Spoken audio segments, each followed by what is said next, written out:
Welcome back, people of the internet. Get ready to sharpen your silver as we're diving into Netflix's The Witcher. Don't go away.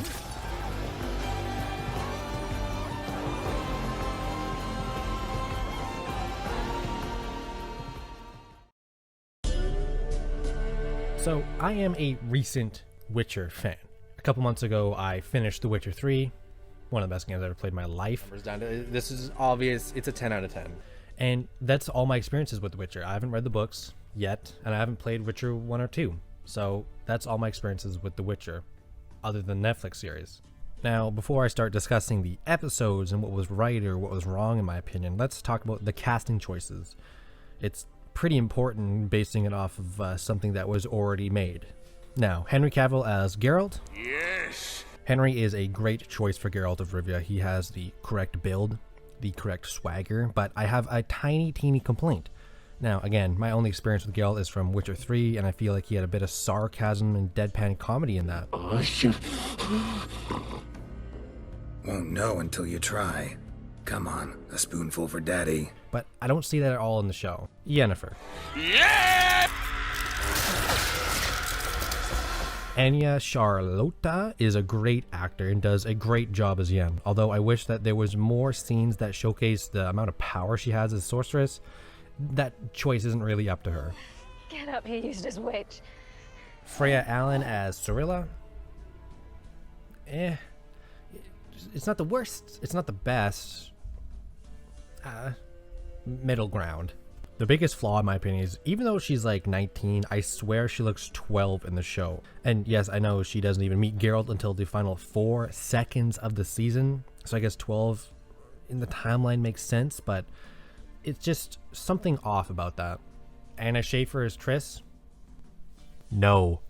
It's bad, and I'm not the only one who thinks this, but it's not for the reason why most people say it's bad. Most people say, you know, you can't have a African-American person playing as Triss. It's just not right. I really have no problem with that. My problem lies in the color of her hair. Any Triss Marigold cosplay out there all share the same centerpiece, the fire red hair. Also, she doesn't really sound like Triss. Drawing our destinies in closer. Not exactly. She doesn't have the confident swagger of Triss. Overall, it's not a great cast choice. And yes, I know the actors don't have control over exactly what their characters develop into, but this is just how hard they butchered Triss for season 1 at least. Take a look at Triss's most powerful moment in season 1. She's defending the castle walls, and in order to stop all the men, she creates a wall of poison ivy and then stands behind it so people run up and just stab her through this poison ivy wall. How could Triss be burned by fire if fire is her thing?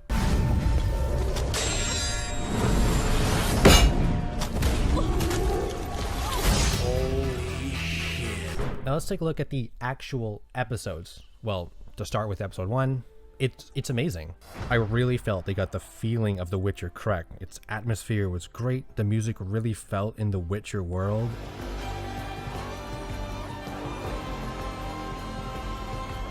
And even the hand-to-hand combat was amazing. Choreography for episode 1, I mean, you could see every move happen. It was clean, it was crisp, it was great.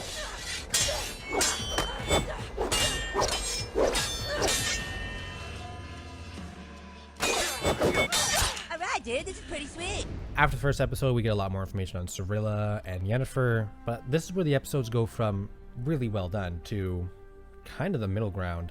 You see, the story tries to balance out 3 separate stories from the past and the present. It kind of different. Right? You got the Geralt story, you got the Yennefer story, and you got Cirilla's story. And sometimes they intercross, and it just doesn't go smoothly. Ciri's story is okay. Not a lot happens. The coolest thing was probably the Doppler.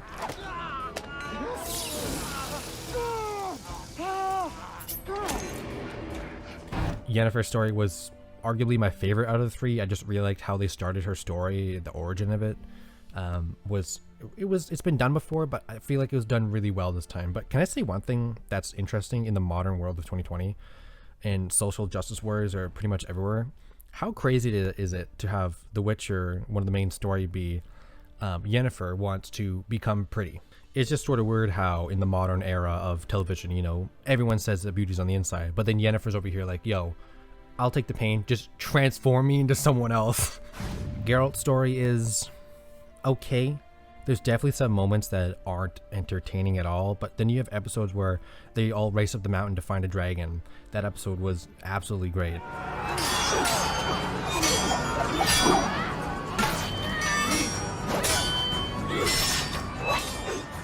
But my biggest complaint with The Witcher, by far, is the pacing. It just seems to be jumping around between three stories that eventually link up, and I've seen it done well, but there's just moments where there's nothing happening for too long. And yes, I know the vast lore of The Witcher is hard to slam into 8 one-hour episodes, and I also know this is only really the beginning of the story, and it'll be a lot more fleshed out in continuing seasons.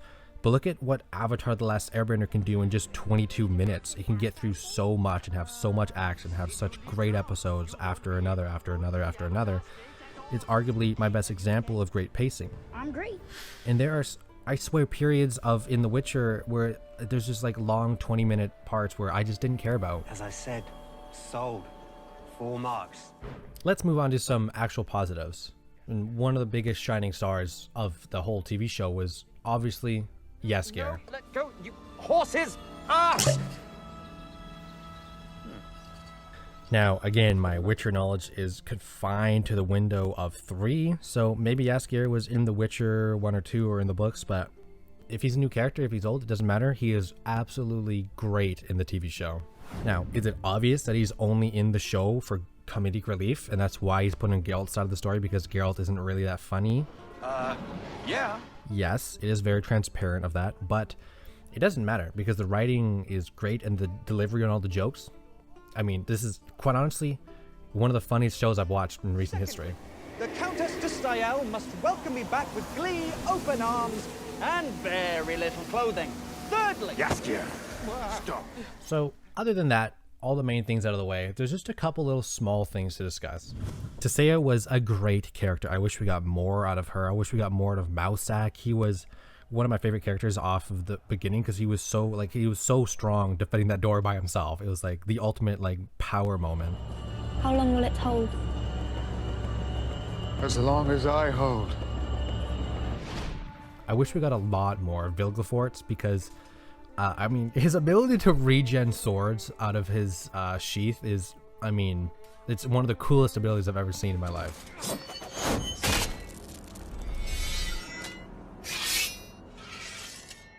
And I wish we got more noticeable characters that weren't in, like Vesemir, Philippa Alhar, Zoltan, Dijkstra. But now that Geralt and Cirilla have finally met in the final 5 seconds of the season, the story should get going, inevitably bringing in more characters. I would also like to say Jason Momoa is rumored to be in season 2. That would be a huge plus for the show.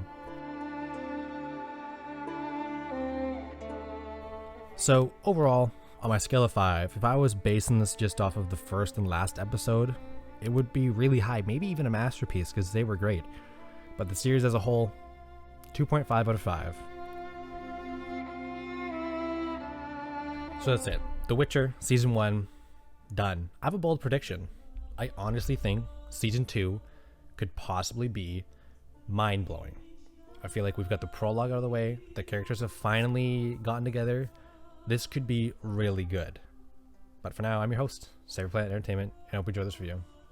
Peace.